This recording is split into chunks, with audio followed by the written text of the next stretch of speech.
Hey, everybody, we're back. Zeros to heroes. After a short hiatus. Anyway, let's get right to it because things have gotten a little calmer finally, and our heroes have sort of made it home. So I'm going to start now. The year is waning, and the nights have begun to cool. Our group is pressed on through the crisp morning air to arrive with no incident in the late afternoon in Gladewell, Rip swaying heavily in the saddle. Whatever the weather, you take advantage of it, staying by a warm fire on the rainy days, walking in the sunshine on pleasant days. Time to recover is welcome to body and mind. Has it only been a week gone? Gladewell is bustling more than ever, and the presence of Iman soldiers is ubiquitous, almost oppressive. Soldiers seem to be not only moving at pace in every situation, but also watching on every other corner. The only relief is that they generally are in pleasant moods and don't seem overly worried about your activities. Traveling merchants have taken on small units of guards, which is almost unheard of here, and the two inns and taverns are unusually active. New buildings are in the works on the outskirts, and these are under guard as well. Many discussions include spiders and other creatures haunting the edges of town, the forests rife with entangling webbing, and increased theft and hooliganism in town. Loggers passing through on leave or with wagon loads talk of spiders and more, violent insect swarms, strange occurrences, magical in nature, which cause delays, grasping vines and trees that seem to move on their own. And they say the old groves with the largest lumber loads are the most difficult to access. Other rumors include the sightings of small bands of soldiers wearing the Kemal Browns and whom melt into the forest at first sighting of townfolk or Iman soldiers. The times, as they say, are a changin'. Using your time to ponder your situation, the nagging feeling that time is short continues to tug at you and drive you on to make choices, decisions. So, how has Pieta spent the last few days?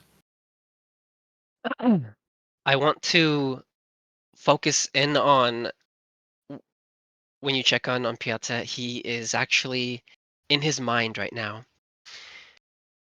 What does he see? Well, he sees despair, he sees hardship, pain, but also love and joy and passion.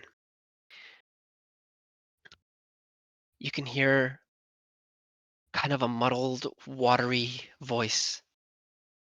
I want to be the light that shines through the darkness, it says. Darkness. You see it a little brighter. What really is that? What is this darkness? He then faintly but naturally remembers his encounter with death oh so long ago, about 5 years ago. He remembers the spiders that he was faced with and their unnatural color. And then there was that realm. He sees it, but he doesn't really, he can't quite make it out. It feels otherworldly. Though that word makes sense within his mind palace, but if he thinks about it too much, he doesn't fully understand what it means. And then while looking at it this place, it it beckons him. It's like a swirly red, blue, white light swirling around, and he sees just a touch of black within the midst of that. He takes a step, then another step. He says, I feel though it's welcoming me, although it's as if it has a spirit of its own. He's right there. I'm right here. As I reach out my hand, I feel the energetic, almost electric pull towards me. Right at the point of contact, boom, I snap back and I'm back in Teldori on a mountain that I frequent. And I feel my aura radiating. It's palpable. Feeling fully connected with my body, mind, and soul in that very instant. He walks back down the mountain. He has gained newfound abilities, though he may not know it in his logical brain how to use them or what they are. But when the time comes, he will know how to. And so with that, what has Pieta been doing the past few days, you ask? Well, Pieta has been feeling this weight. He feels like he failed fate and he's getting knocked down constantly. And he failed with trying to persuade the gods. Um and he wants to take matters into his own hands. And so Pieta has processed a little bit more of what has been transpired, and well, with another close call to death, he wants to do everything in his power, and now newfound power, to stop bad things from happening. Especially with the news of the note that Stony shared. So, when the sun sets and it gets darker, there's shadows looming, very much at night. He goes, well, let's call it a patrol, and he sees any thief he can catch, anything he sees that catches his attention that he sees maybe wrong or something isn't right, and he tries to correct it. He slowly starts becoming Gladewell's vigilante.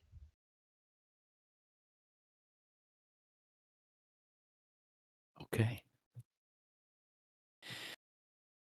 Right. Fern, what have you been up to?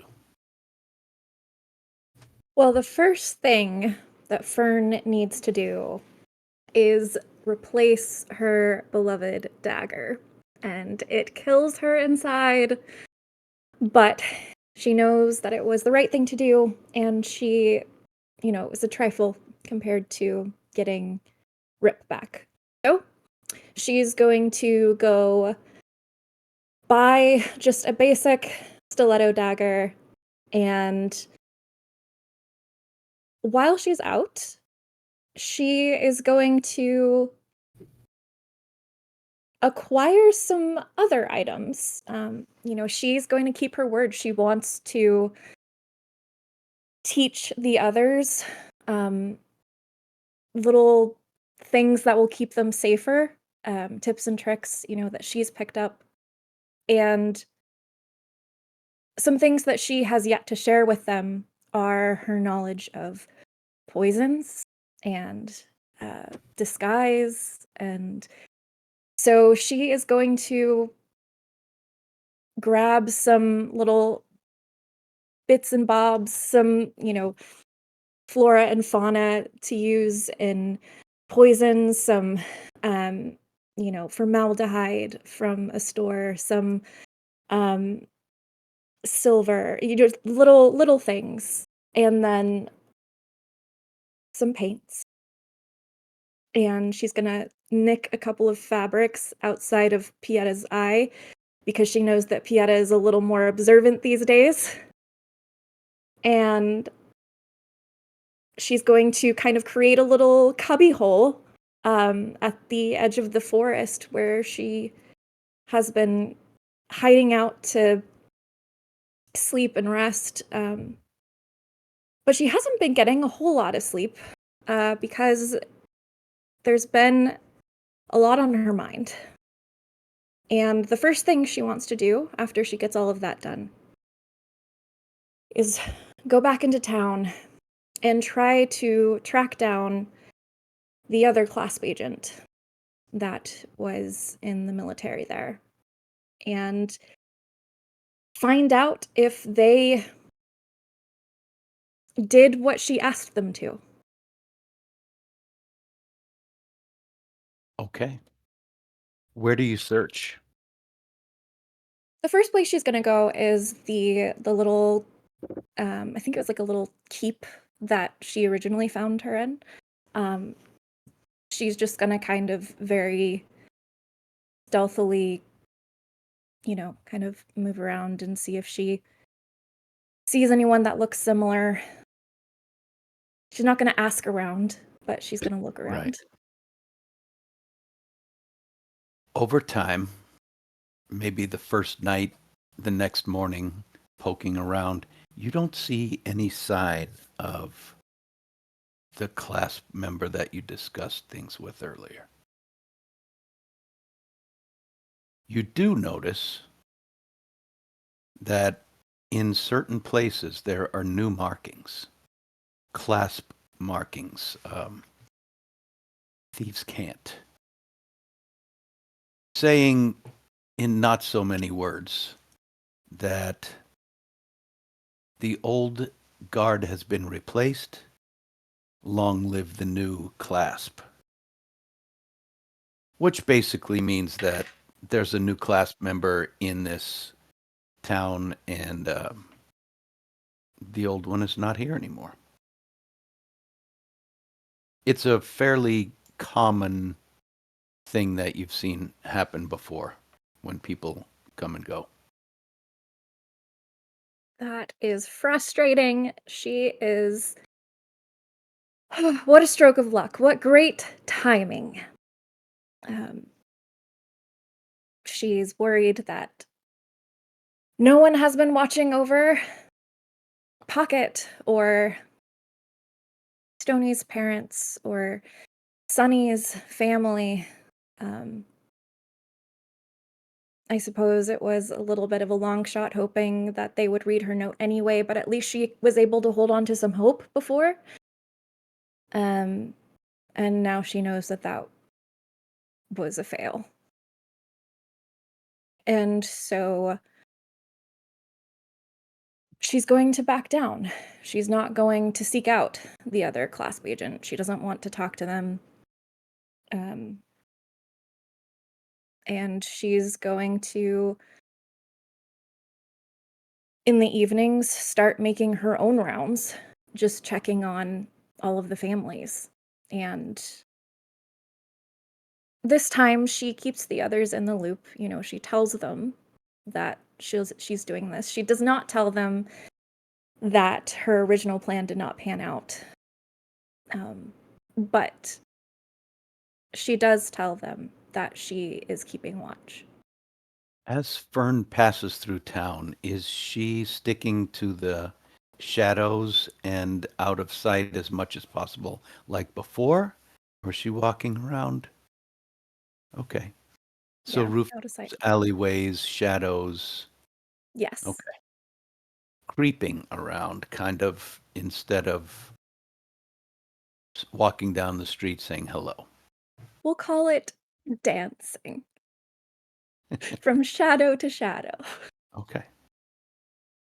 Roll a stealth check, please.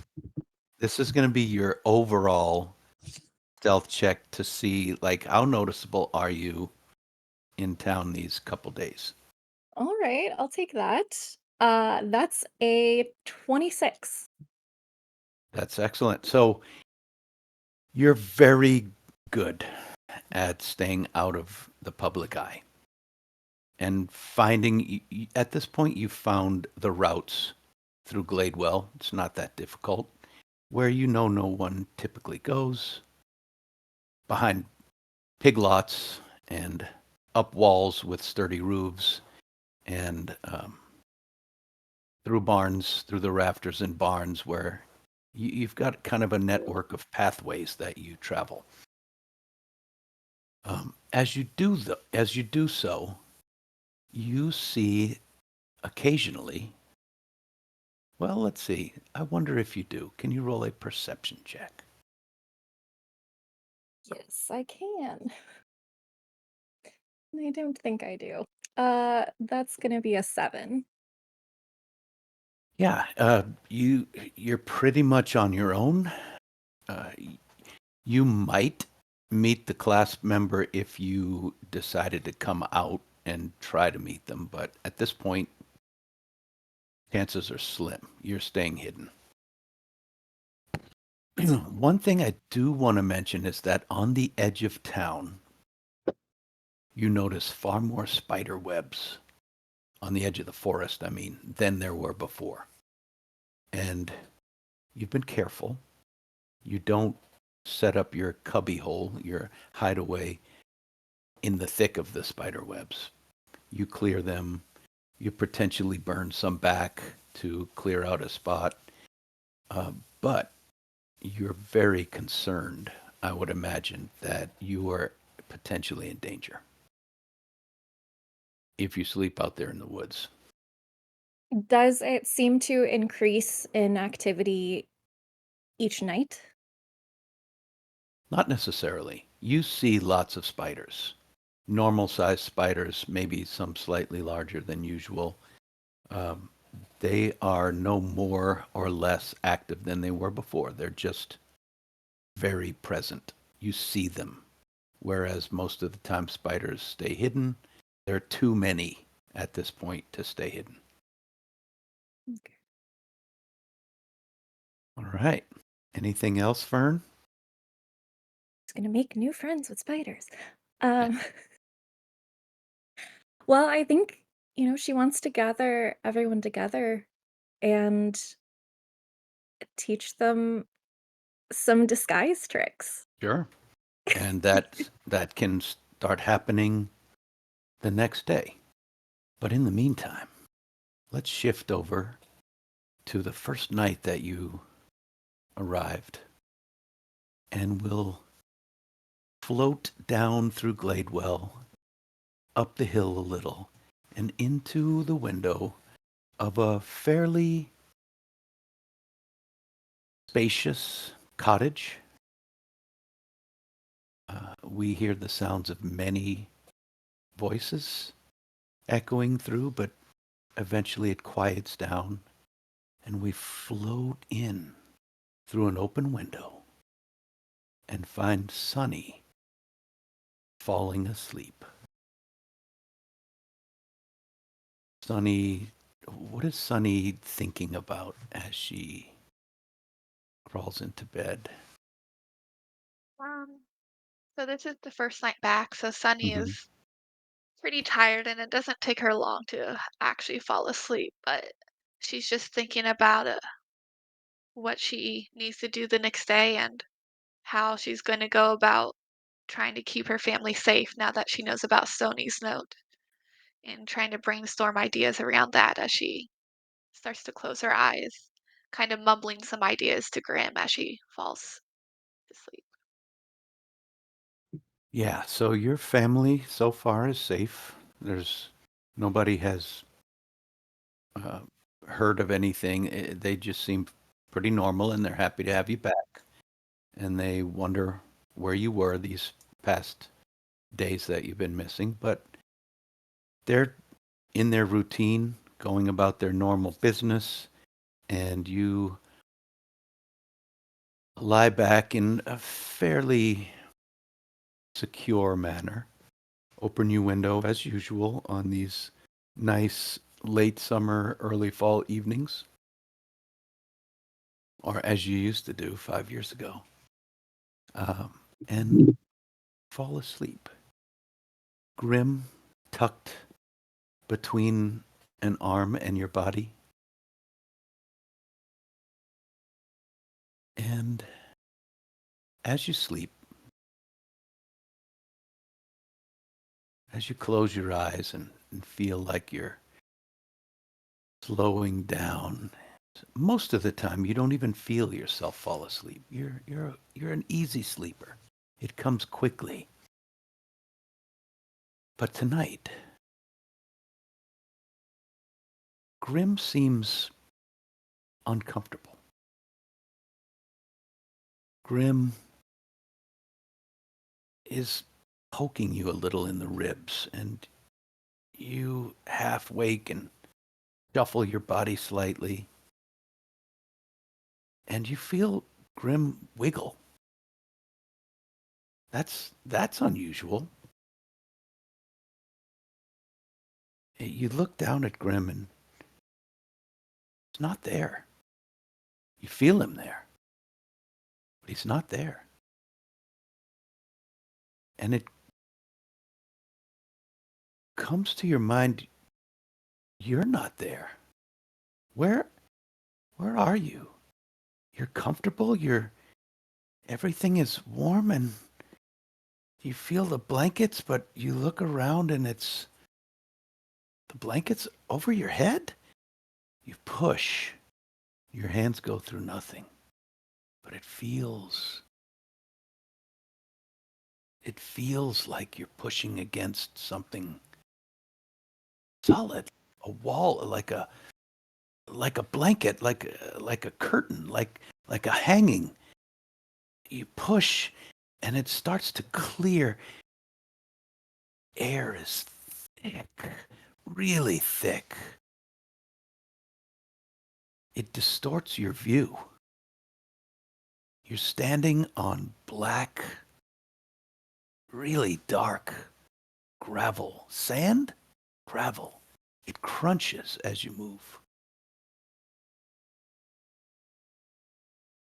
There are rocks, large rocks, small rocks. And you hear a slapping sound.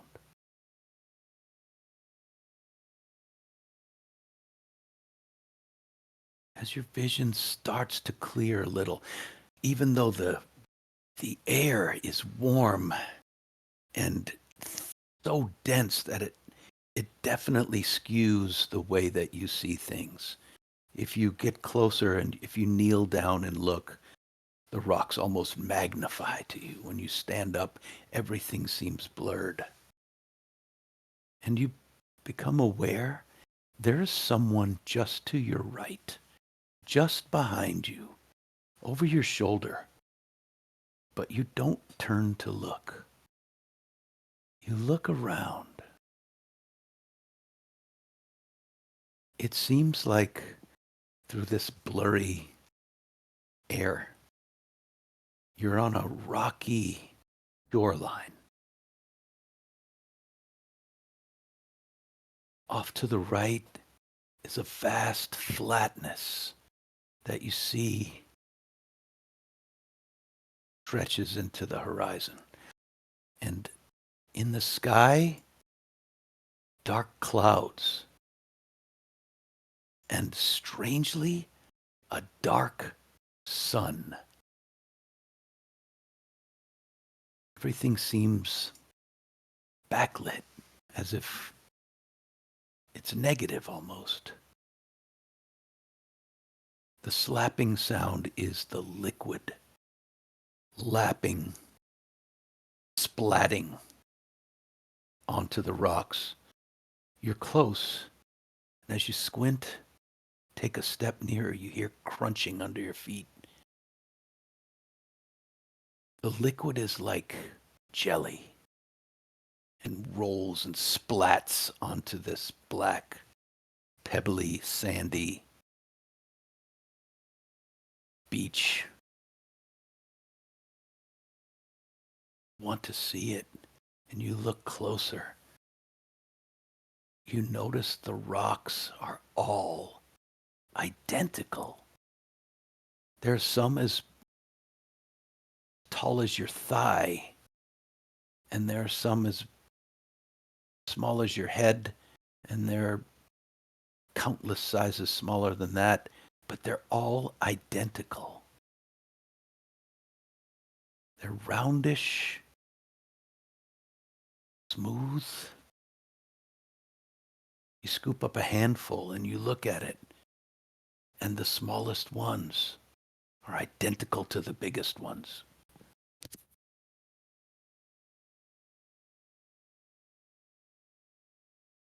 The person over your right shoulder chuckles. You hear it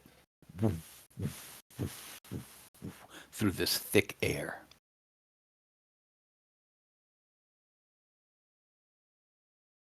It speaks. You may know me.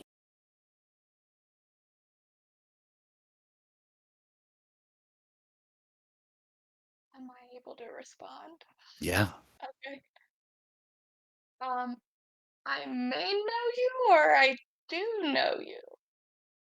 We have met. You may gaze upon me. And we'll slowly start turning around and then at the last second just do a really quick movement to try to look at them.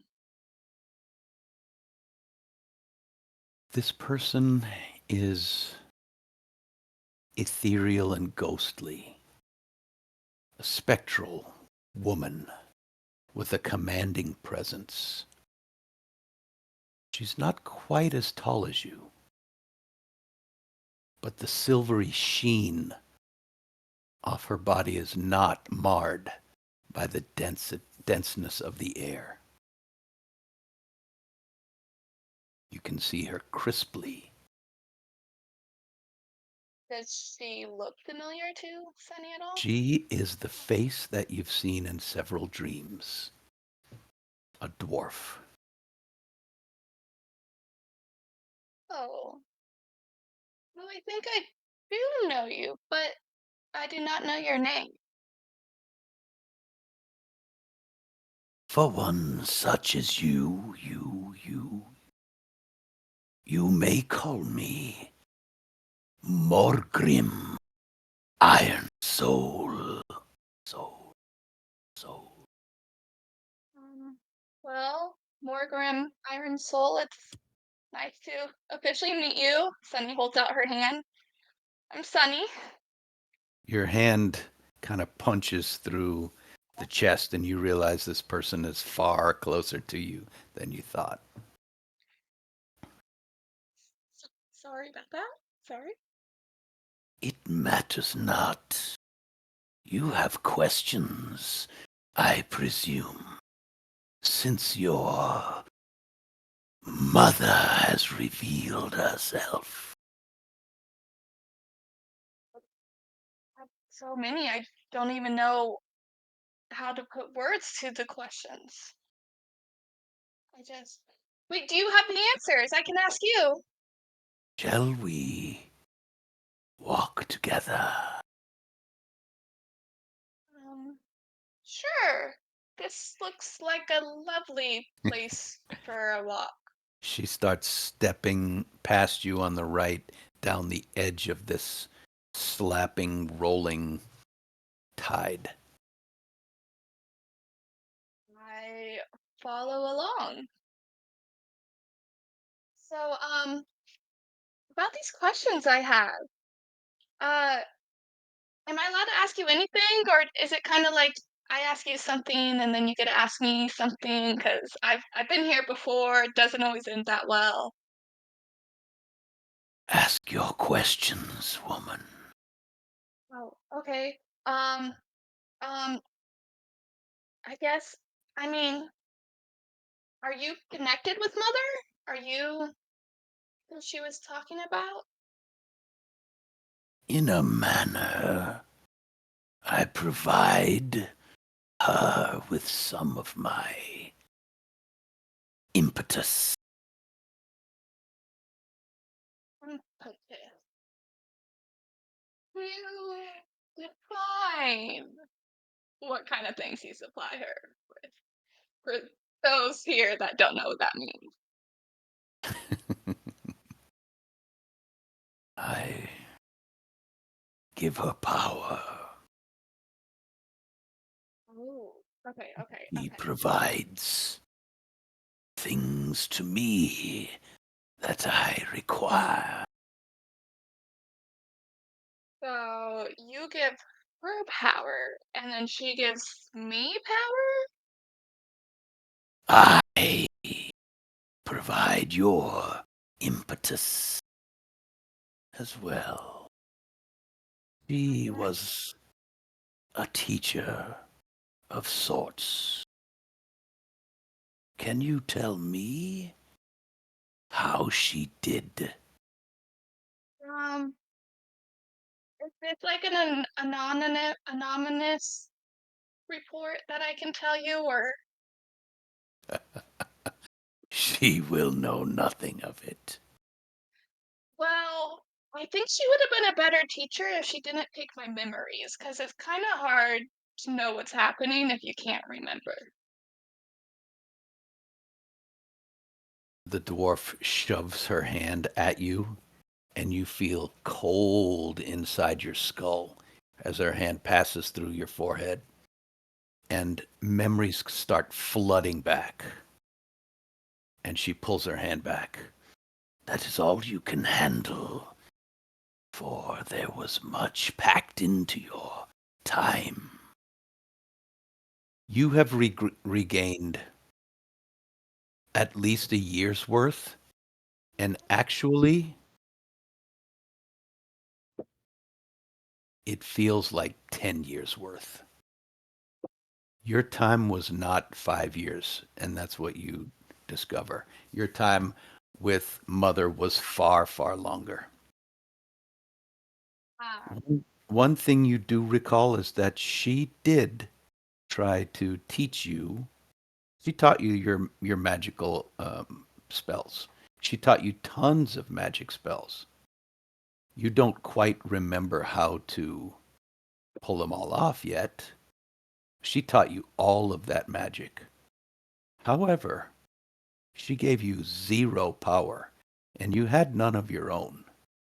Your power is coming from, well, according to this person, from them, somewhere else.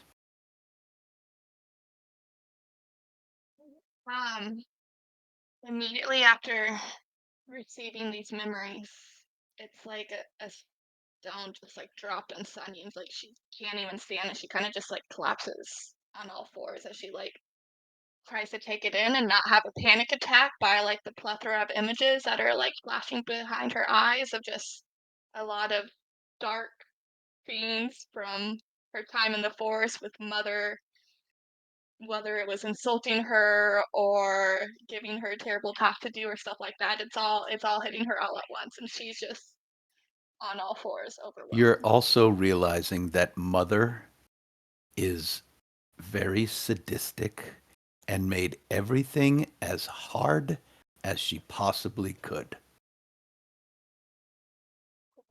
Yeah, yeah, that's hitting hard. After a couple moments, she looks back up to see if Morgan is still there. They have turned their back on you and are looking out to sea, or to sea. Still, Sunny will stand up and go and try to tap her on the shoulder. Oh, you recovered. Well, I am standing. I don't know if recovered is the correct term yet. You are not equipped to receive all of the memories at once. I don't know if I want anymore. I just, no. You can keep them, I You think. will need some of them. Okay. How, how do you know all of this? How do you know me? As you say this, you have memories of the eyeball, the the the little red stone in Grimm's eye, and you see on this dwarf woman's face, her left eye turns red. I have been with you for quite some time, Sunrael. Oh. Oh. Okay. Um. Cool. So, are you going to be my new teacher then? Your training is complete. I merely provide the impetus. Okay. And in order to receive impetus, do I have to agree to anything? The agreement has already been made. Did I already make it? Of course you did. Well, that- And you remember uh, one one of the very first times that mother was forcing you to do something for the 100th time, and you had done it perfectly all the other times, and she's cackling and making you clean the floor yet again.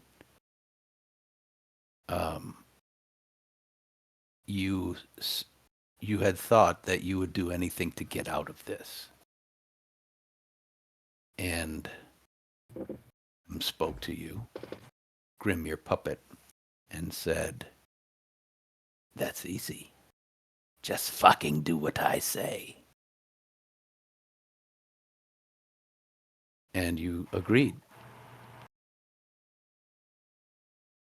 All right. Well, I guess we have a long time of working together then. Um, Indeed. And our work, though it seemingly has just begun, is going to my approval.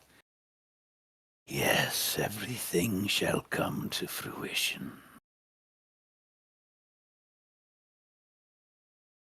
are you gonna let me know what I need to do? Continue on. Do what you need to do. Do what you are meant to do. All right, I'll try not to disappoint. You cannot. Oh, okay. Will I be seeing you again? You see me all the time. I'm surprised. Don't recognize me. And her face grows into the skull beak. And you wake up in bed, and Grim is right there next to you, tucked in as usual. I reach over and I lift Grim up and I look him in the eyes, particularly the redstone eye.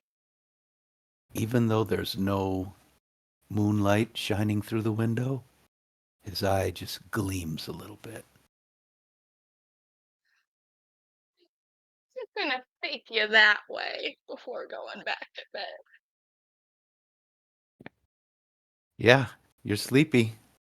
Maybe it was just a bad dream. It's all in my head. All right. So, is there anything that Sunny would want to do in these next few days? Yeah. So after that whole encounter,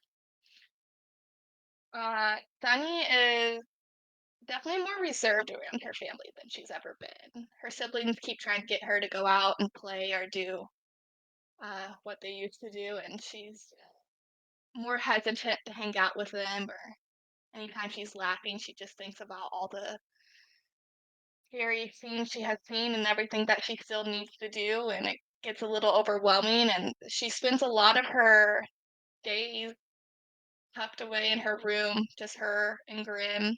And she has a notebook open, and she's like trying to write down every single detail of what happened over the last couple weeks, in particular when Rip died. And she's like trying to like really analyze what went wrong and how she could have done better. And she keeps like crossing out scenarios, saying, no, I should have done this, I should have done that. And it's like, and then she like crumples up the paper, and there's like a whole pile of like just crumpled up pieces of paper as she's just trying to figure out how she could have done better. And then she is also going to take some time to go to a trinket store in town and purchase a couple of bells, just like ordinary little bells. And she's going to hang them from all of the windows in her house and the doors, just so she feels like at least if someone sneaks into her house when she's not there, maybe they'll wake up. Oh, Um, okay. and then one day she is going to turn to Grim and try to have a conversation with him. Where are you when you turn to Grim? I think this would be after one of her random writing sessions where she's like kind of been at it for a couple hours, and she just turns to him and she goes, in her bedroom. Mm-hmm. I lost your paw. I had to give that up. Grim, I'm talking to you. I need to cut off another paw. May I do so? Leave my fucking paw alone. What am I supposed to do magic then? Need nothing but me. I am your fucking arcane focus. Wake up. All of you? Why did Mother cut off your paw before? Mother is a bitch. Well, no, she's not. She's great. She cannot hear me. Then She can hear you. Oh, I don't agree. This is also confusing.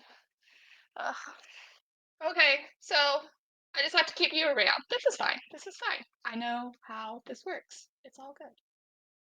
And then Sunny will just go back to writing, and then she's gonna begin realizing she never told the others about the conversation she had with Mother at the end. She's gonna begin like she gets like a whole new notebook, and she's like, oh no, what if I forgot some stuff? And she's gonna start like trying to remember everything that Mother told her and start taking notes on that conversation that happened right before they left. Okay. So Sunny's doing a lot of writing. Yeah. All right. Meanwhile, Stony went home on the first night to find the animals well cared for, but the house dark and silent. There is one thing that he would like to do before you begin. Okay. So when everyone gets back to town, Stony very purposefully puts himself in the way of Fern, so that she is forced to like look at him and interact with him, and he looks really annoyed. And How before unusual. Fern can say anything, he says, "There is something that I must tell you." Can it wait? Maybe?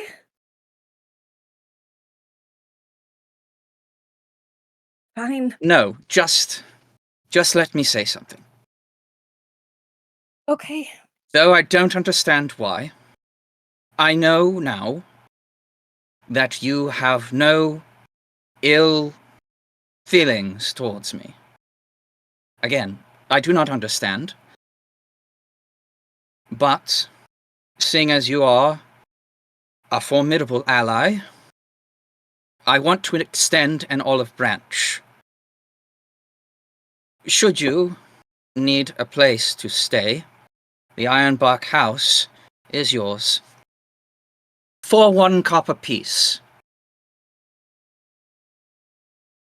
Per night. Fern just starts laughing because she absolutely did not expect to hear any of those words. And What? What is so funny? I thank you. Thank you, Stony. That is very kind of you. There is no need to thank me. Nor it is not kind. It is merely transactionary. You are paying me, of course, for my abode. Yeah. Right. Yes, of course. Of course. But I won't put you to the trouble just now. I'll remember though. Oh, No. well. Yes, well. That is all I had to say. Are you sure? Yes, unless there is another matter you wish to discuss. Um, I'm sorry about Mr. Sniffles. I shouldn't have taken him. It wasn't fair of me. I put him in danger, and now you don't have him at all. That's my fault, and I'm sorry. Mr. Sniffles went to the greatest cause I could ever have hoped for. And I have you to thank for that. There is no need to be sorry. And he sort of like smiles a bit, but then he quickly just like gets annoyed that he smiled, and he squints his eyes at you. Don't steal anything from me again. Can you both make an insight check, please, on each other? Good thing Oh, I'm no. really good at insight. I should have said that. I have a 7. That's an 11. Let's say there's the very inkling of understanding coming between you guys. That you almost can make a fresh start. Regardless of your feelings, you're starting to understand that to Stony, well, actually to both of you, your relationship has been very personal in completely opposite ways. And maybe now it's not so much, Yes, well, or in different ways. I have something I need to do, and it seems you do as well. Yes. Stores to go to, things to take care of. And she sticks out her hand to shake his. And he very gingerly places his hand in yours, and he says, "Take care of yourself. I mean that." I will. You too. I'll be watching. He squints his eyes at that, and then he, like, shakes his head a bit. And so now, Jack, you may continue. Sorry to interrupt you. So you come back. The animals are well taken care of.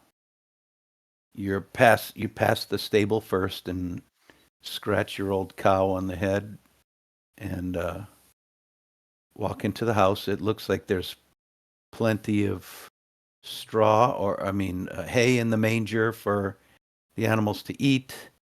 The horses are clean and brushed, but your house is dark and silent.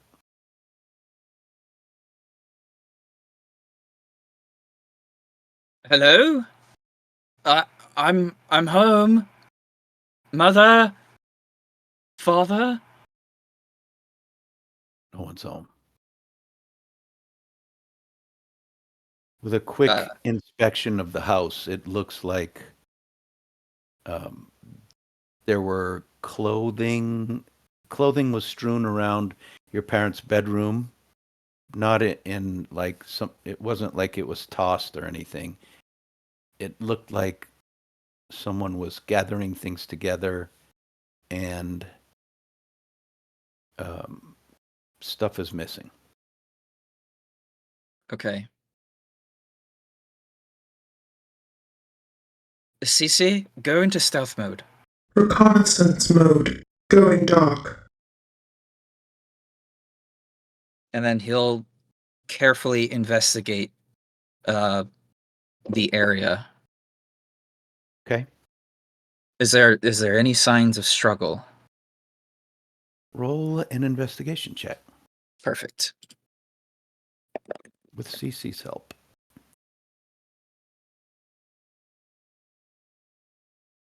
I don't know if CC can really help with that.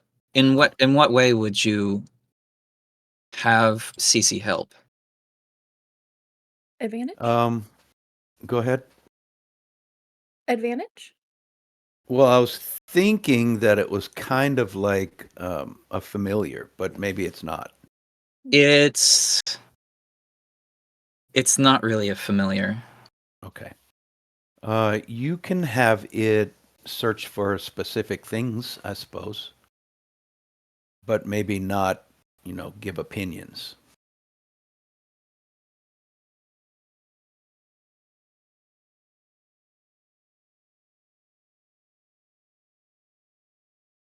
It's really anyway, to answer the roll, I rolled a 16. Okay. It's really, I consider it more of like a set of tools that are somewhat sentient.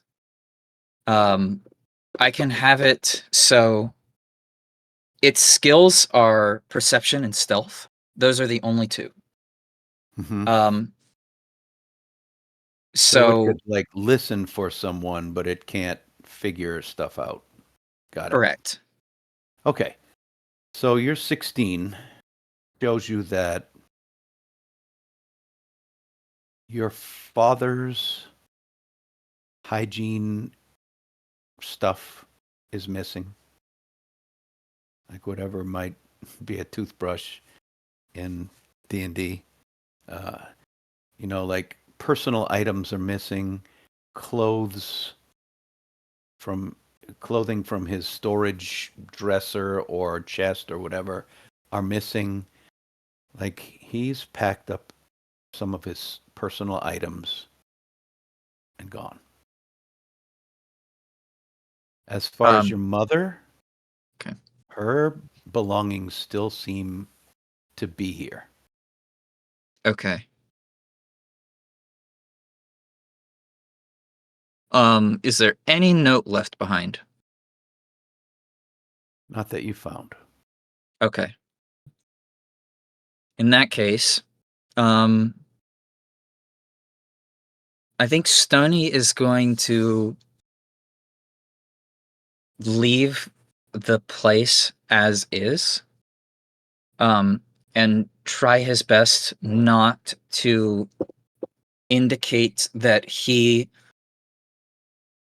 has come back. So he's not going to clean anything. He's just going to sort of play it smart here, just in case any bad actors come back or come looking. Though he does want to leave some sort of indication that he's been here. I don't think that he's going to do that. Since he knows that he sort of surmises that his dad has left in somewhat of a hurry. He's going to assume for now that he's safe. As for his mother, he's a little concerned about, but that's not going to stop him. He has got something in mind he needs to get done. And so he goes directly to his mother's belongings and tries to find her smithing tools, anything that he can find and use precious metals, tools, perhaps even he might even carry her pickaxe if she left it behind. You can find her tools. They're not exactly what you would use, but you can use them to craft your own. And Okay. you can find scrap metal. You know how to use the forge for, making small things. And so, yeah, you can start working on crafting your own tools. It's not going to be easy. It'll take a few days of constant work, but, or you could go buy them. But your mother's tools are serviceable. They're certainly not up to your standards. I think in that case, I think Stony is going to get to work with the tools that he has to repurpose Cece into being his little tinkering tools. So part of his the level up is that he gets his own it literally just says, oh, never mind. I don't actually get access to them. But I do gain proficiency with smithing tools. So he is going to find as much as he can, and then he's going to go out and buy whatever's left. And then he's going to start transforming Cece to be the tinkering tools that he needs. Okay, fair enough. Anything else Sonny will be working on in these couple days? Stony will need to Sony. procure. He'll need to procure a set of heavy armor. So he will use his gold to sort of purchase it. That is not a cheap purchase. Do you have that kind of money?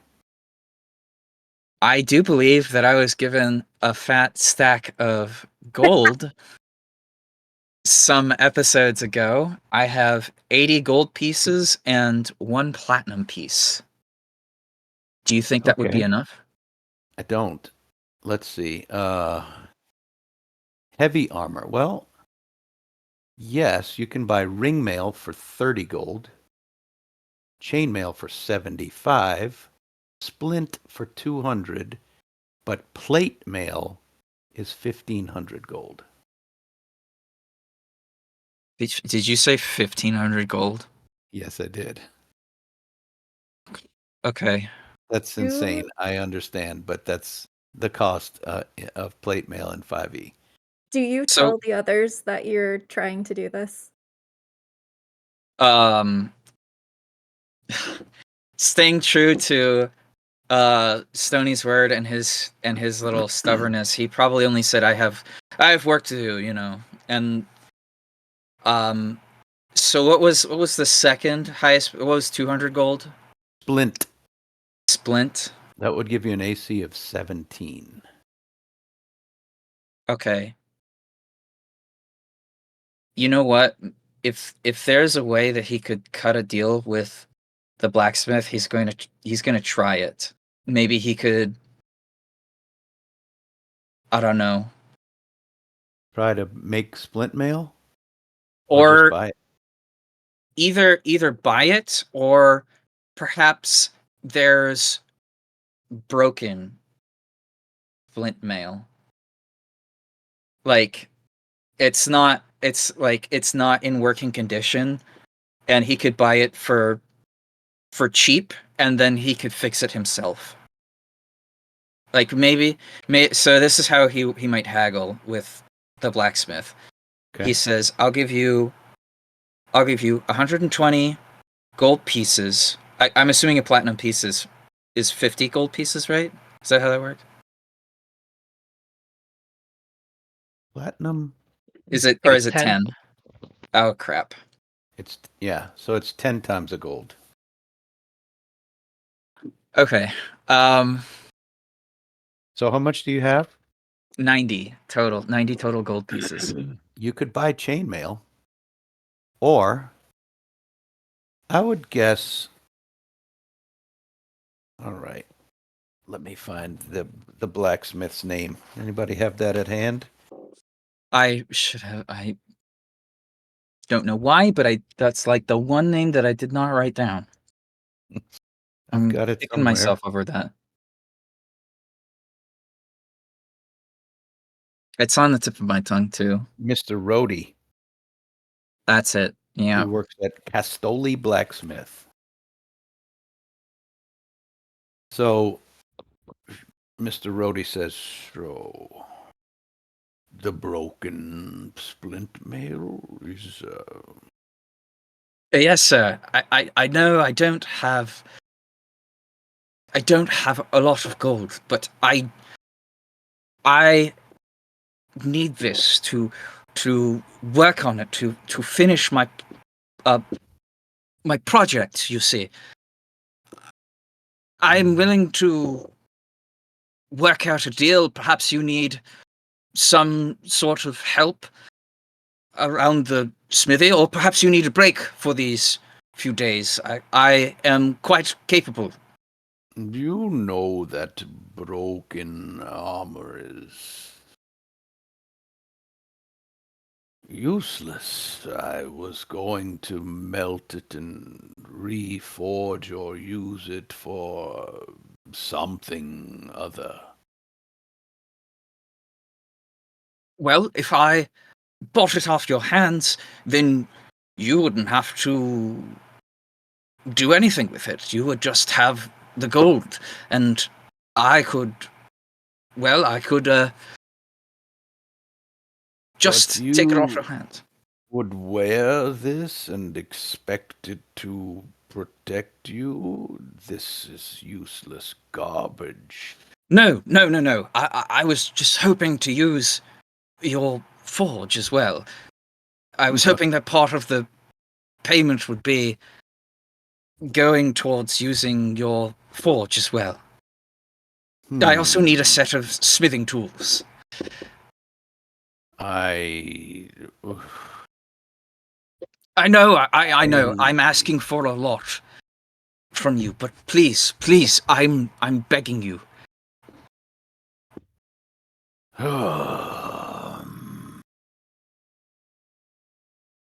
I would have to forge the tools and craft them myself. And it would take quite some time. I would, yes, you may buy the broken mail, certainly. However, it will, as I said, it is useless but for ore. So, shall we say 50 gold for the broken armor? And will you require my presence at the forge? No. I'm quite capable myself. You You see, know how to light it and keep it lit and pour the metal and hold it and quench it and re-pound it. You know all these things. I may not look it, sir, but I worked with the smithy in Eamon in my time when I was studying. You see, I rather skipped some classes to go and learn bits and pieces of the forge. I assure you, I'm quite capable. You speak so many words. I will tell you this. You may use my forge at night, and I will need to find a place to lie my head. You may stay at my place, it is empty at the moment. Though there is one caveat. Someone might walk in through the window. Don't mind her. She is just looking for a place to sleep. As you are, I am certain. And I will be out of your beard the moment I am done with this. It should take roughly it should take a few days, and True. I can expedite the process with my new invention here. See, this is Cece. Cece? Well, interesting. I know nothing of such magics. So, what did I say? I would charge you for the metal? The armor? Or Yes. I believe you said 60 gold pieces.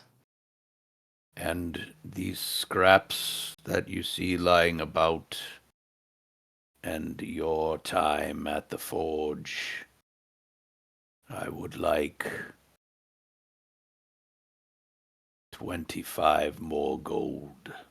Just take the lot. It is 90 in total, and he places his coin purse directly into his hand. I would not dream of taking more than I thought were appropriate. Then you may rifle through this bag and leave behind however much you wish to leave behind. But I must get started on my work immediately. I said night when I am not working.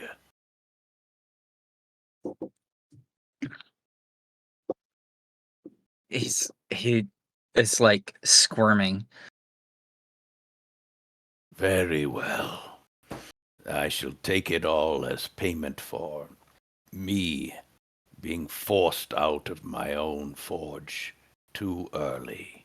Oh, thank you, Rhodey. Thank you. And he goes in That's for a hug. Mr. Rhodey. Mr. Rhodey, of course. Yes. What a lovely beard you have. Oh, and he goes in for a hug. He doesn't know how to deal with that. He's what? Leave. And then go. Stony kind of like realizes what he does and goes, sorry. I don't know what came over me. Right. Yes. So sorry. Anyway, yes, well, Cece, with me. Affirmative, Master Ironbark. So he clears off what he's working on and kind of walks away, flipping a gold coin in his hand, walking away to the tavern. Okay. Okay, so I he know what gets to you're work. doing for a couple days. Yeah. Awesome. And finally, Where are you sleeping? At the forge. he's got to sleep during the day. Elon Musk style. Nah. Hey, wait! No! Do not compare Stony to Elon Musk. Hey, yo, no. Stoney's working the night shift. All right, let's move over to the little hole in the mountains, in the hillside, with the little round door and the windows poked in, earth-covered dome under the trees. Rip gets home that afternoon, pockets waiting, swarms you with hugs, and peppers you with questions, and you hear a baby crying in the other room.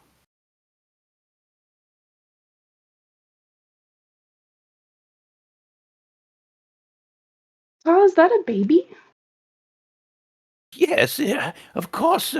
You well know I'm.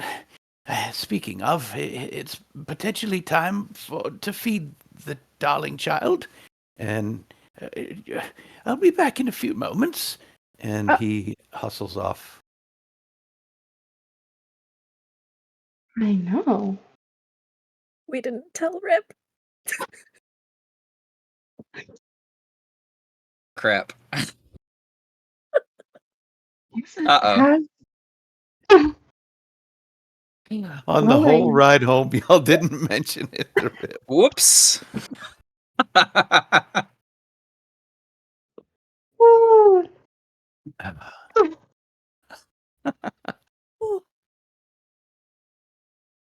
well, there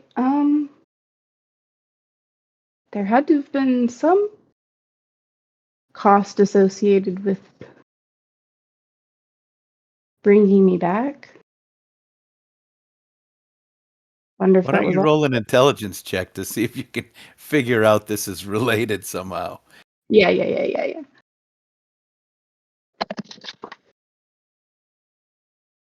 No, I think Pocket just found a baby in the woods, Yeah, actually. Um, you have a million questions. did they find it? Where they do know a lot of people. Who knows how many godchildren Pocket has? You hear in the background, there. I don't know what to. How about, please open your little mouth? I go in and try to help Pocket as best I can with this crying infant, but It's a, nothing.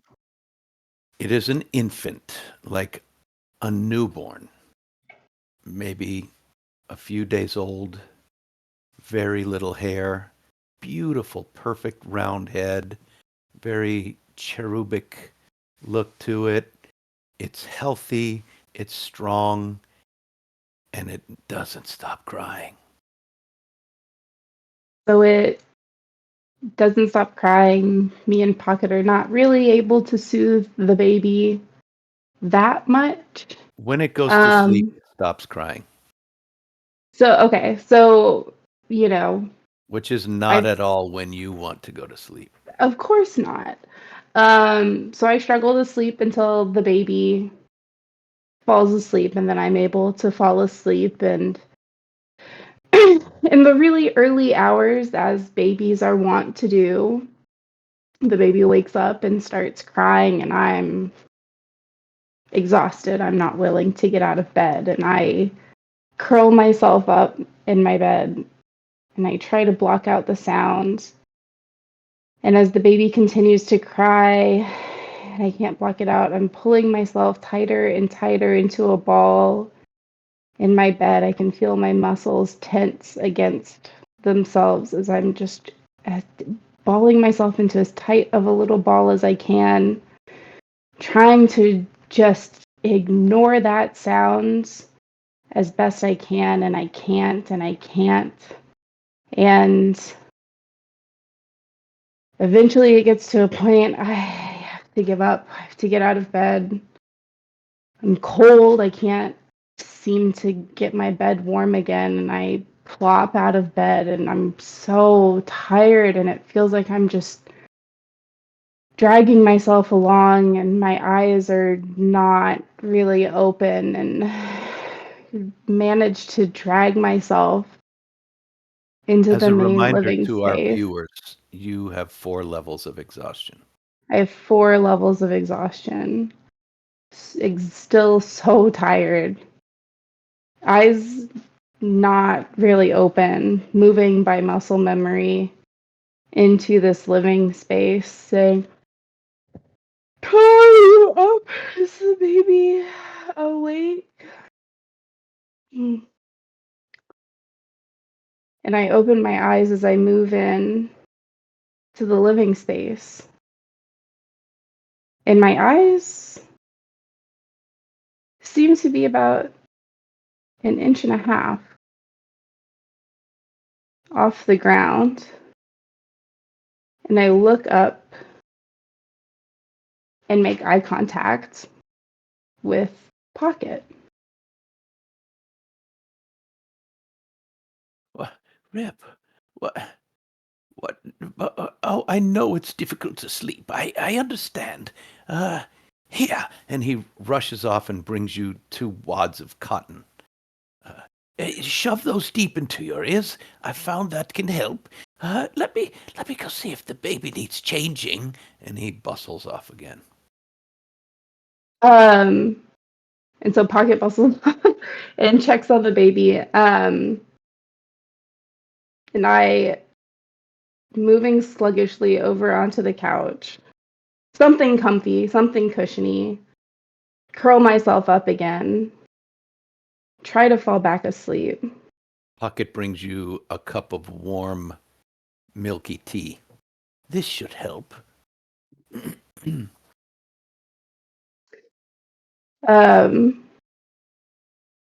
I'll drink the tea, I'll lay back down, I'll let Pocket attend to the baby, curl myself up again, and again, just as small of a ball as I can.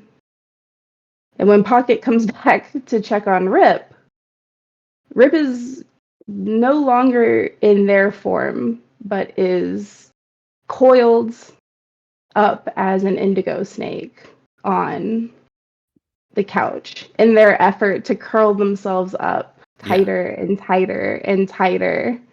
Accidentally flips the bonds of human form into an animal with almost no hearing at all.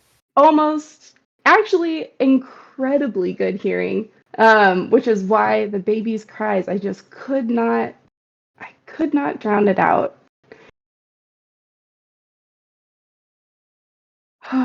So, you sleep the night successfully as a big indigo snake, as like this big around, big old chunky black snake,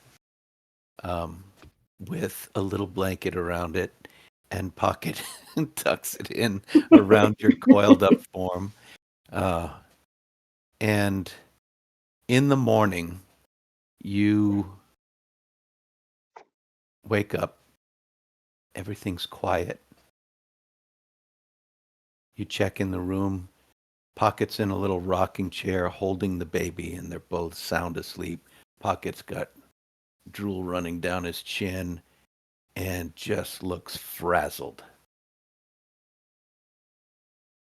I'll take that time to really look at the baby, study their features, try and figure out where this little thing might have come from. This is probably the most perfect, beautiful little baby that Rip has ever seen. It's perfect. It's you've learned in the hours leading up to this that it's a little girl. And she is just perfectly beautiful and normal, but seems to cry an awful lot. Human, as far as I can tell. Seems to be. That means Pocket's holding a really big baby. Yeah, yes, yeah. All right. Well, now that I am awake and it is morning, I wonder if there are any spells that Pocket could cast to. So he probably does, like calm emotions and things. So he might have to start using those. yeah, I'm planning on staying around the whole day at home. Not really planning on leaving unless maybe going somewhere in Gladewell. So I'm actually going to cast deafness on Pocket and leave them a little note that I did so and keep my own ear out for the baby. I'm not going to move the baby yet because they seem comfortable with Pocket, but if the baby wakes up and starts crying in their arms, I don't want the baby to wake Okay. Pocket up. I'm going to take a shift. All right.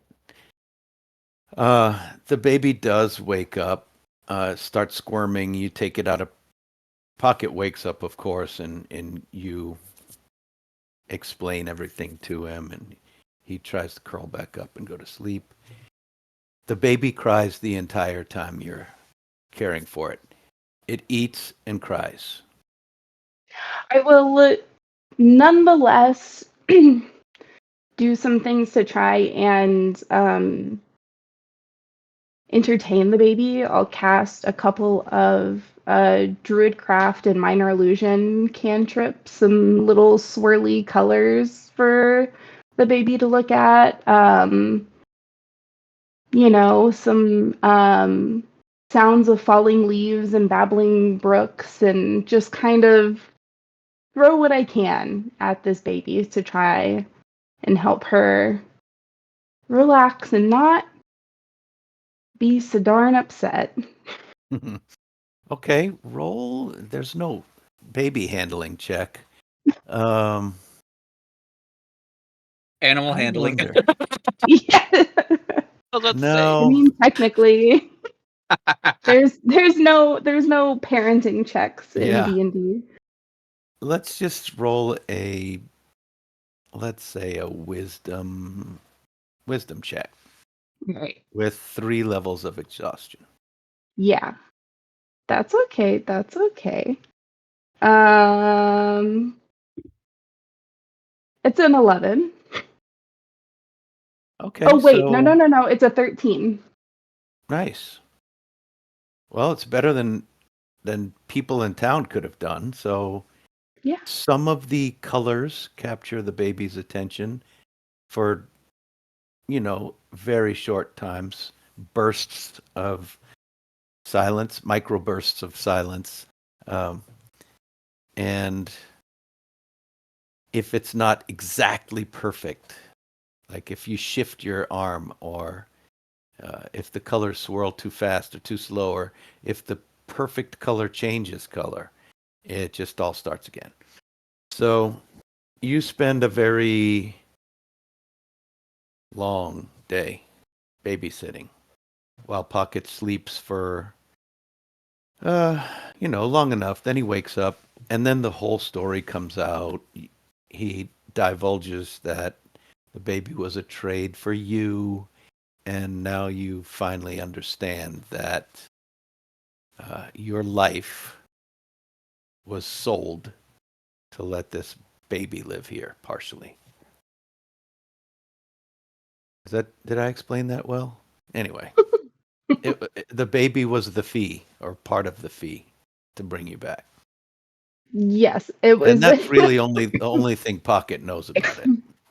Right. Um, all right. Once Pocket is up and moving, I have a lot of things I would like to do in this time.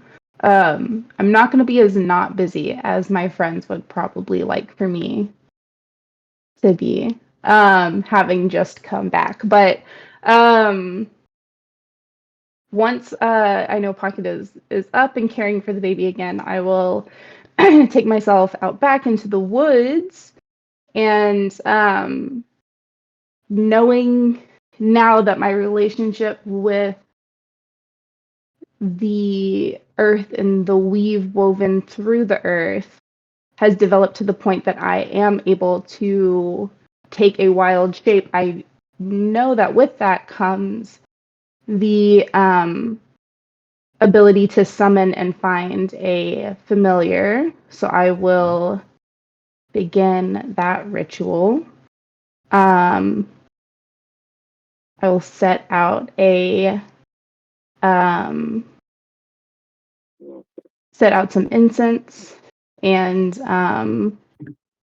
some more herbs from my pockets, and light a little offering.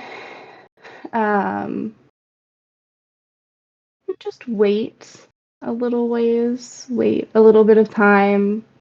Takes about 10 minutes, and then about the smallest weasel you could ever imagine comes poking and snuffling through the bush. Mm-hmm.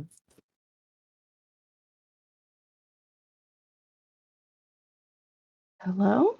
Are you for me? It scampers up your, I guess you're sitting down. It scampers up and sits on your knee and stands up, sniffs you, and in your mind it says, "Yes, I have come to you. You called." Oh, I did. Well, that's cool. Well, I guess we're supposed to be friends. I'll make sure I take care of you. What, you guys eat lizards and bugs and mice and Meat. Yes, meat? you have Yeah. food.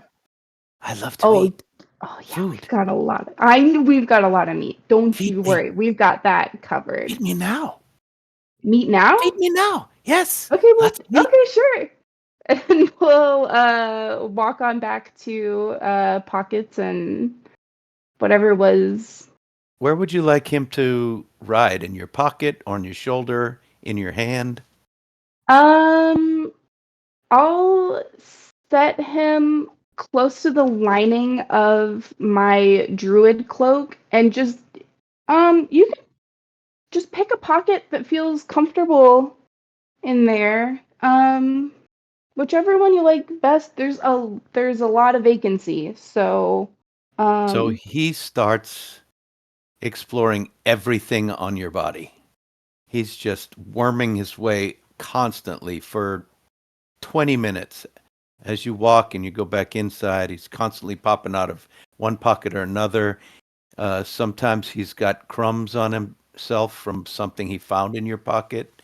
Uh, every once in a while, he'll just bolt. He'll run down your leg and bolt and come back chewing on something like he caught a roach in the corner or uh, a spider, whatever. He's jogging up and he zips up and he eventually comes to rest in the hood that hangs off the back of your cloak and curls up there and you don't hear a peep from him for a long time. But from now on, whenever he's awake, he is annoying. He's constantly squirming through all of your clothes. perfect. Um well, I would think Pocket eventually comes in to see what we're doing, and I will not wake the weasel for this, but I will kind of show. Isn't he cool? Yeah, Pocket understands why you made him deaf. How long does that last, by the way? Only a minute. Yeah, just a minute. So he's definitely hearing you now, unless you cast it again. Nah. Uh, also, also, what were the other ones? Everything that calms people, to calm emotions is only a minute. Definitely hmm only a minute. Silence is only 10 minutes. So there's really nothing you can do about a squalling baby. Yeah. You got to put up with it. Yeah. Brief So, respite. yeah. So Pocket, he's carrying these big fluffs of cotton sticking out of his ears all the time. That's his permanent look. Yeah, I'm gonna definitely be kind of messing around over the next couple days, seeing if there's like anything I can do that the baby likes or makes the baby laugh or that the baby might find interesting besides the colors. I'll try um, a wild shape into a different form, into like a ringtail cat, and bounce around and um, climb stuff and snuggle up to the baby. And It's such a tiny young baby that the yeah, eyes it can't really focus on anything that it sees. It's yeah, just an unhappy baby. yeah. So for now, There's nothing you can do that makes it stop No. crying until it falls asleep. And then it looks like an angel. Gotcha. Um, I don't have access to sleep yet as a spell. That doesn't last long enough either. It doesn't last very long either. Well, yeah, that's about gonna be what I'm gonna be doing with those couple of days is trying Okay. to soothe this baby. I think Fern comes to follow up on our my little nod at interest in a conversation at some Yeah. point. Hmm. She will.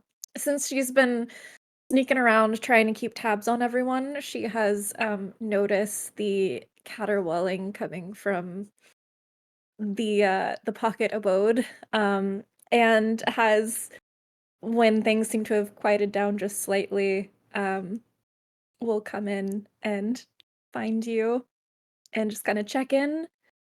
Uh, how's how's everything going here?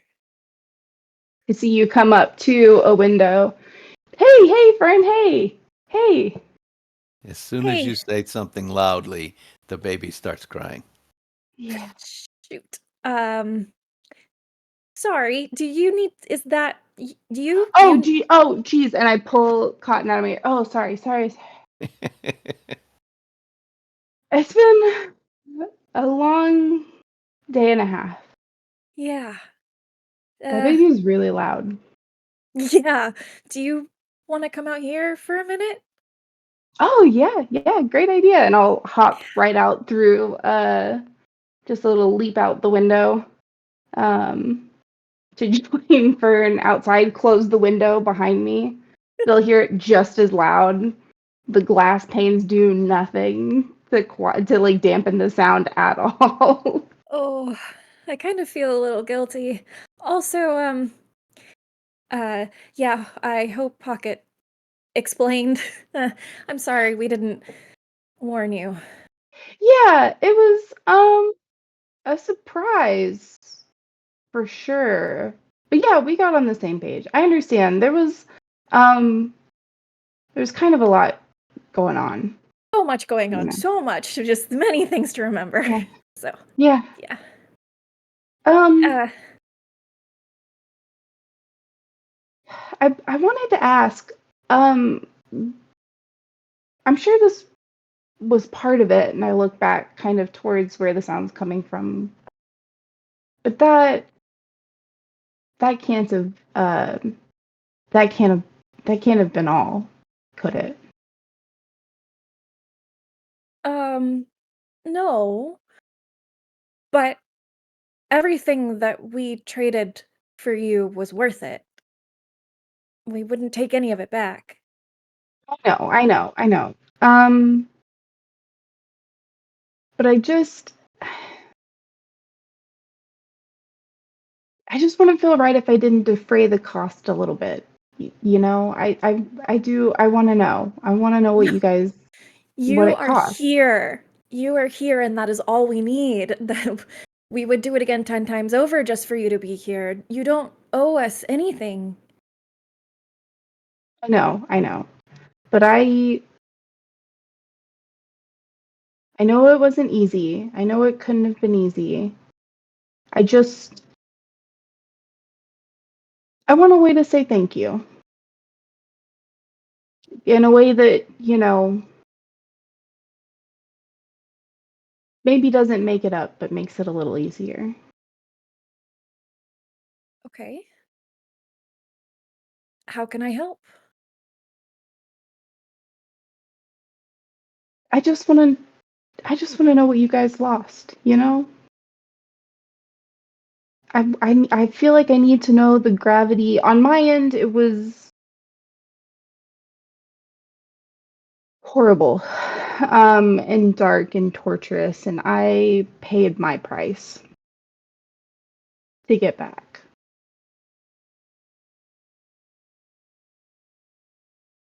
But I As know it she wasn't says the that, you only. notice this like scar of like mushrooms growing along the side of their head. Just this white strip of fungus. Fern has gone very pale at the mention of that. She's tried to deflect that part of the conversation every time it comes up, but obviously there was going to be a time when we would have to talk about it. So she looks at Rip. Yes, you mentioned that it wasn't very great. I mean, it's dying. Was it ever going to be great? No, I just hoped that it would be more peaceful. Me too. Me Do you too. think it's like that for everyone? Always? I don't know. Because if that is what my sister has been going through for all of the years since I found her, then I don't even know if I can save her. It's been so long. You were so soon.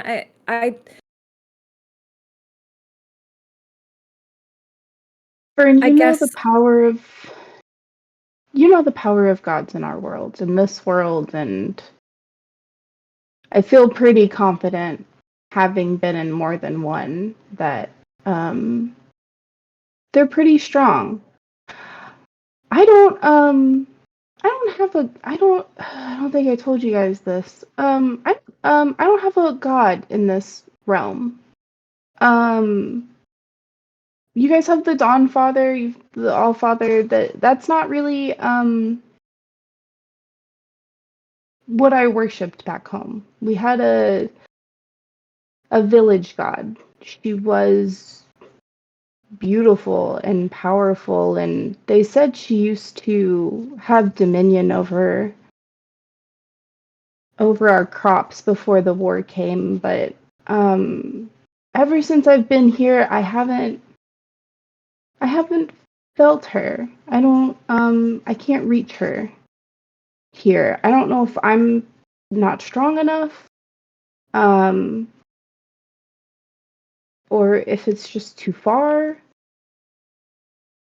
But what I found after the first part of my life was it was a void. It was a lot of nothingness and somethingness at the same time. I'd like to think that that is reflective. I'd like to think that those two things are related. Mostly because I'd like to find a lot more out of this second half of life that I have, and I'm hoping the end of it won't take me back there if I do some things right and do some things differently. I didn't see your sister. Didn't really see anyone.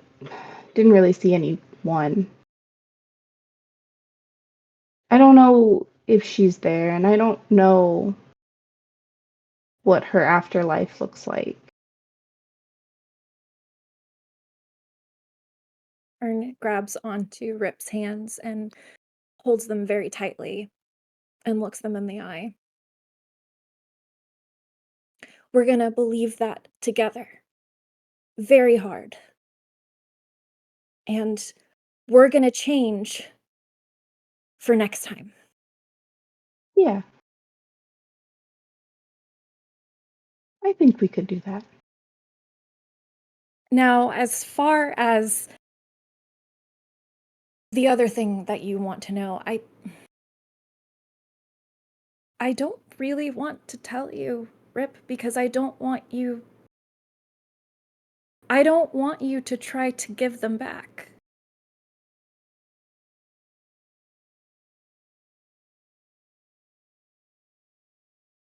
But I will tell you that we gave away things very dear to us because you are even more dear. And all you have to do to thank us is be here. Be here with us and show us all of the cool things you know and help us get stronger so that we never have to do this again. Okay? Yeah. Yeah, I can do that. But come Day of the Dawn, Father, you guys are getting gifts. I hope you know that. That's fine. I Okay. will throw my hands in the air. I'm glad you're back. Me too. I didn't really like being gone. Yeah, by the way, I noticed a snake near your house yesterday. Oh yeah, that was me. Did you see that? That was you? That was me. That's amazing. Can you do it again? I think so. I don't know what it looks like. Might be scary. I'll probably. So like this is a thing that I know like I'd be eventually able to do. But a lot of the druids would talk about when you first start learning how to do it. It's getting used to it's kind of the word that Belek used was icky. Oh. So I'll probably do it out of sight at first for a little while until I feel a little more comfy with that. I don't want to. You guys have already seen me dead. I don't really want to freak you guys out more.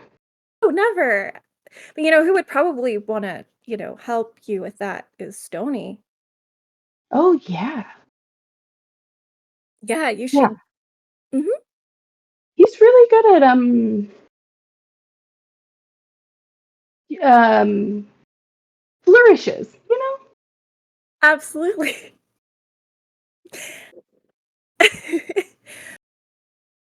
I'm gonna go check on the others, but thank you.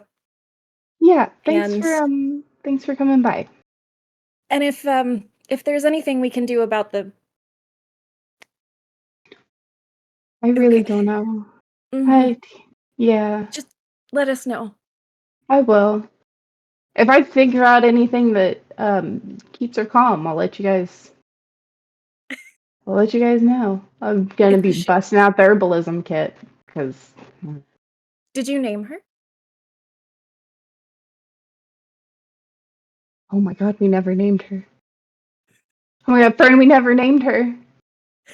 That's okay. I have to go, and I like go running back into the house. Pocket, we didn't name her. Pocket, we have to name her. Let's Did switch she from come with her? here. I want to see if Pieta rolls. I want to see you roll a perception check. Perception check. All right. Perception. Hiya! I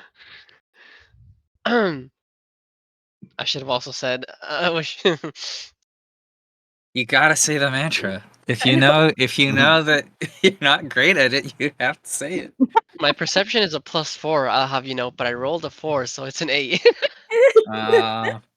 Well, hiding in the shadows, you don't see Fern pass right below under you as she makes her way around town through the other shadows. Um, Do I notice however, Pieta? uh, roll a perception check. Let's see.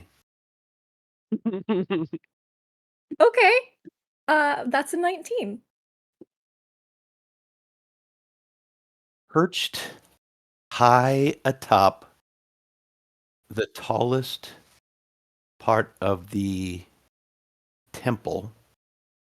Oh, yeah, there is a small temple. What? I guess the mayor's house would be the tallest thing. The highest point on the mayor's house, in the out of the firelight, in the shadows, you see a figure up there. You are walking below. In the shadows, you see something way up high on top of the third story. There is a person standing up on the roof in the dark, watching things happening below. And as you see that, it moves really fast, diving off the roof, and it's gone. Did I see what direction? The other side of the house away from you. She's gonna run and try to catch it. Out in the open? You're going to go across the openness? Mm, Roll stealth check. Let's see if you can make it across quickly enough. that is a 17. All right, so you flit around through the shadows around the house, and you see this figure dressed in black. Am I right? He has like a raggedy cloak on at the moment. Yes, in black. Okay. Something he found. It Black it is the. Mhm. cloak flitting around a corner about half a block away. This is really gonna pique Fern's interest because she is looking for the people that are out for them. And Sure. so she's gonna be on the hunt What's your for speed, Fern? escape. My speed is just 30, but And I can Pieta? double dash. 40. 40. So you do your best to chase, and sometimes you have to come out in the open and you sprint across it. You startle a few people because it's after dark now. Can I roll to see if I catch her in any of her followings? Oh, to see if you can tell she's tracking you. Do you want to Yeah. roll against myself? No, not yet, not yet. You are on a mission. You have noticed from several blocks away, because you were up so high, a couple of figures sneaking through a window in a closed store. And you are on that mission. You jumped off the roof, uh, sprinted down the corner, and you have about a block to go before you make it to that store. Hmm. You are running hard. And there's a lot of other noises around you, so you wouldn't necessarily hear the footsteps of another running person behind you, a block behind. Gotcha. So you flip up to a roof and you run across it and you hurdle the distance from this one roof onto the next roof where the store is, and you stick.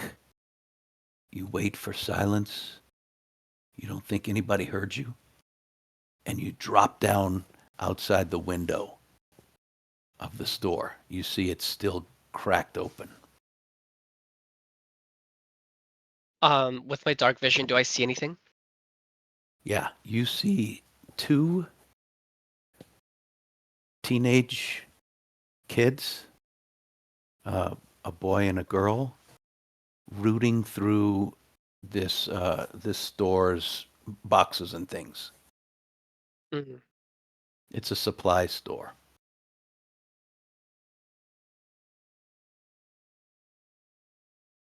Um, Trying to see if I want to cast either using two key points, either pass without a trace or darkness. I'm trying to see which one is one that would get me to kind of like tap on them without them noticing. I think pass without a trace. Oh, first roll a stealth if you're going in, because the window, Okay. you'd have to open the window a little bit. Gotcha. So Here I stealth go. check. Stealth check is a 10. Okay, you slip inside. Let me see if they notice you.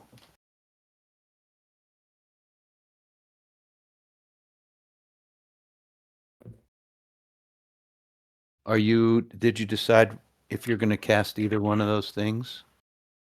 Yeah, because of my low roll. um, Actually, they don't notice you yet, so you can hold on to that if you want. all right, yeah. So I stealth in and I observe. I keep observing them. So you said that they were looking around, fiddling around. Did they take anything yet? Uh, they seem to be giggling to themselves, um, and you hear the girl's voice. I don't see any. I know they've got some. I know there's some. There gotta be some here. Keep looking.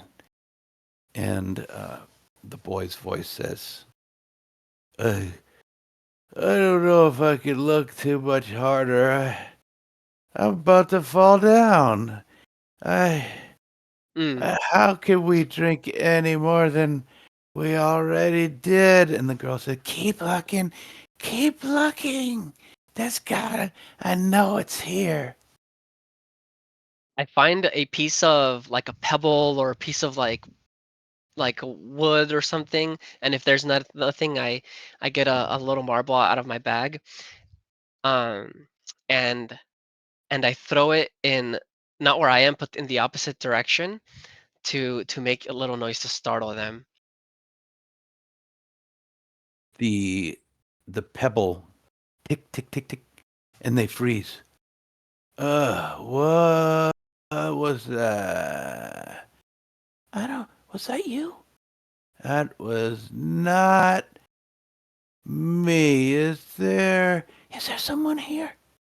Oh, And on that note, I cast my newly acquired cantrip, minor illusion, and I I cast like a large shadowy black kind of scary looking figure, um, and with my performance background, I project my voice and say, "You shouldn't be here."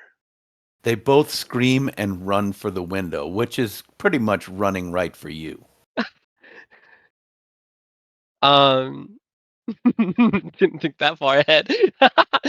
um, so as they run towards me, I have acquired this thread. It's kind of like a little bit more harder than thread. Let me look up what I wrote real quick. Da-da-da-dun. Okay, it's like stretchy string, but it's wire like. Um, and so when they run towards me,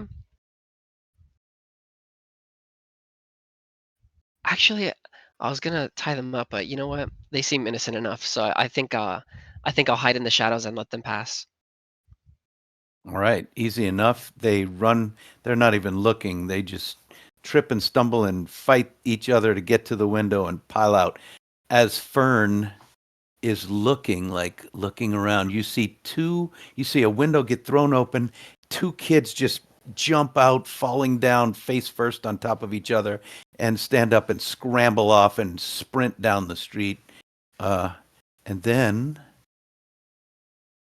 you see a dark figure move inside behind the window. Do you look out the window, Pieta, and watch them run off?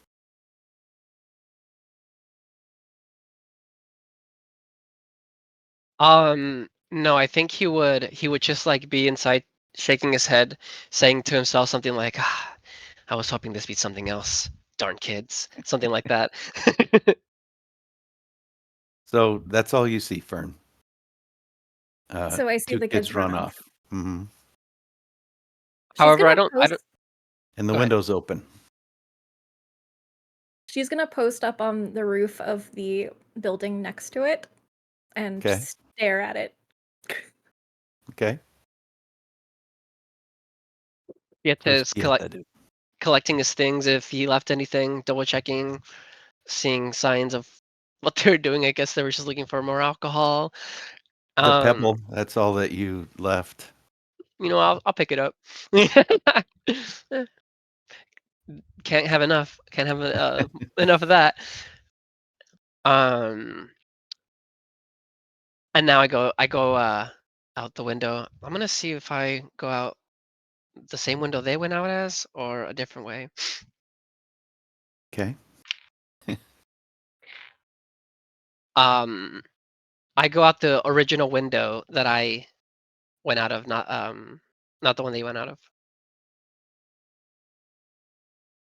They Or, they went out the same window too. oh, right. Yeah. Okay, that one.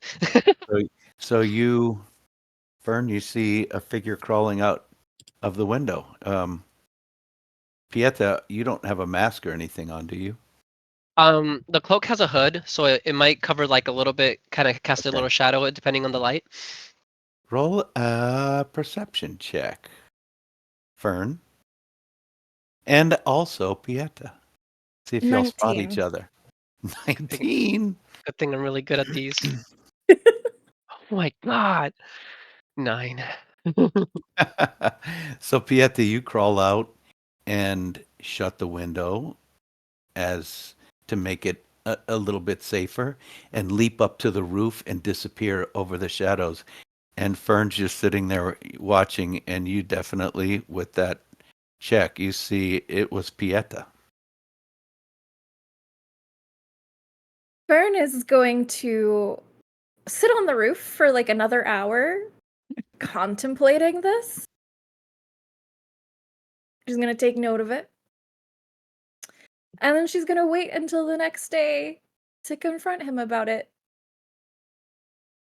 And so we'll end our episode tonight with that and probably see all of our people come together next week and figure out something.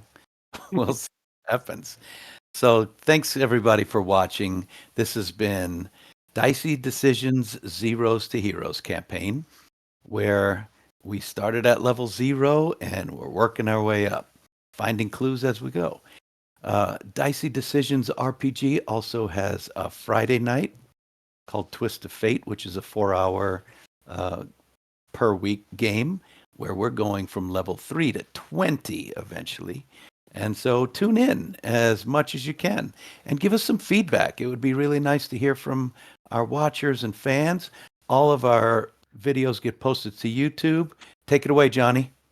Hit that subscribe button. Hit the like button. You know you love hitting buttons. Make a comment down below. Tell us how good we're doing or what we could do better. Just talk to us. We're so lonely. Please, please, please talk to us. All right.